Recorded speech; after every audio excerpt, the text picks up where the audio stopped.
Omar Youssef Souleymane, on commence avec vous. Vous avez choisi le premier disque solo, Edge Hill d'Arnaud Delpoux. C'est disponible en CD et en numérique sur le site arnauddelpoux.fr. On écoute un extrait.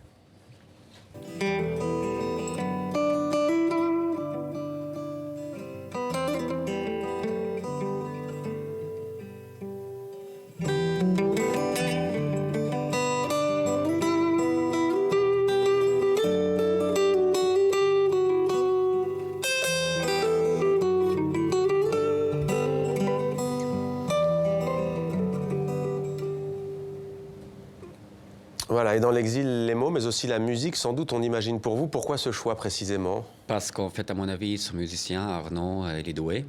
Et on a fait plusieurs spectacles ensemble. Sa musique me touche beaucoup. Bien sûr, il n'a pas vécu l'exil, mais il est très sensible pour les textes. Quand il écoute la poésie, il peut créer une musique formidable. Samir Toumi, vous avez choisi l'actrice Adila Bendimerat, que l'on connaît bien ici à Maghreb Orient Express. Elle joue dans le film Kindil El-Bahar, projeté le 29 novembre à l'Institut du monde arabe. Pourquoi ce choix? Alors, par rapport à Adila, c'est effectivement le film Kindil El-Bahar, mais c'est surtout le travail qu'elle fait notamment sur le théâtre de rue en Algérie.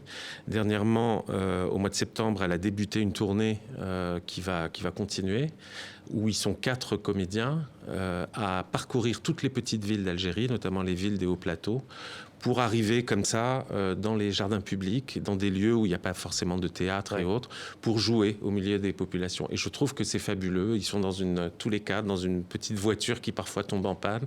Et elle nous raconte à travers les réseaux sociaux son périple, ses rencontres. Et contrairement à toutes les idées reçues, ça se passe extrêmement bien. Ils sont passé le moment d'étonnement très très bien accueillis.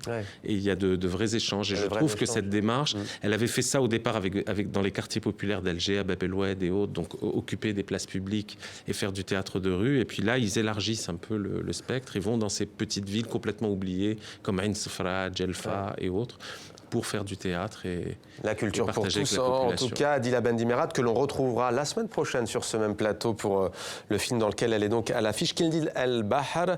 Sébastien Lapaque, vous avez choisi un livre, décidément, Alger, ville et architecture, 1830-1940. Claudine Piaton, Juliette Huébert, Boussa Daïch, Thierry Lochard, ils sont nombreux à avoir collaboré à ce livre, édition Barzac d'ailleurs, et aussi Honoré Claire. Pourquoi ce coup de cœur? Mais alors, avec Alger le cri de Samir, j'ai l'impression que la théorie d'Alger avait déjà été écrite. Et ce qui m'a fait plaisir avec ce livre, c'est qu'elle continue, comme quoi c'est un texte infini, un livre, avec des images. Alors, j'aimais bien. Vous avez évoqué une précédente théorie qui était théorie de Rio de Janeiro. Mais j'ai fait avant théorie de la carte postale. Et là, c'est aussi une théorie de la carte postale parce que l'architecture contemporaine d'Alger est mise en perspective en général de photos anciennes, mais très souvent de cartes postales qui donne un exemple. Je trouve les cartes postales anciennes d'Alger, architecturales, très émouvantes. Bon, Alger, c'est une architecture incroyable, les gens ont rêvé. Il y a aussi d'ailleurs une chose très émouvante dans le rapport un peu crispé que peuvent avoir les Français à l'islam aujourd'hui, de voir que l'islam, pour les architectes d'Alger du début du XXe siècle, c'est une occasion de rêverie. On fait des minarets, on met des sourates du Coran sur une mosaïque. Je me disais, si un architecte s'amusait aujourd'hui à mettre une sourate du Coran sur une mosaïque décorative, il se ferait pendre. Donc je trouve ça, je trouve que de se souvenir de ce rapport rêveur et amical et amoureux d'un architecte français à l'islam, c'est rassurant. Prochaine ville, théorie, non, vous pouvez nous le dire ou pas encore? Ça ne sera pas une ville. Je pense que je suis en train de réfléchir à une théorie qui sera une lecture des psaumes de David. Bon, voilà, une promenade dans les psaumes de David.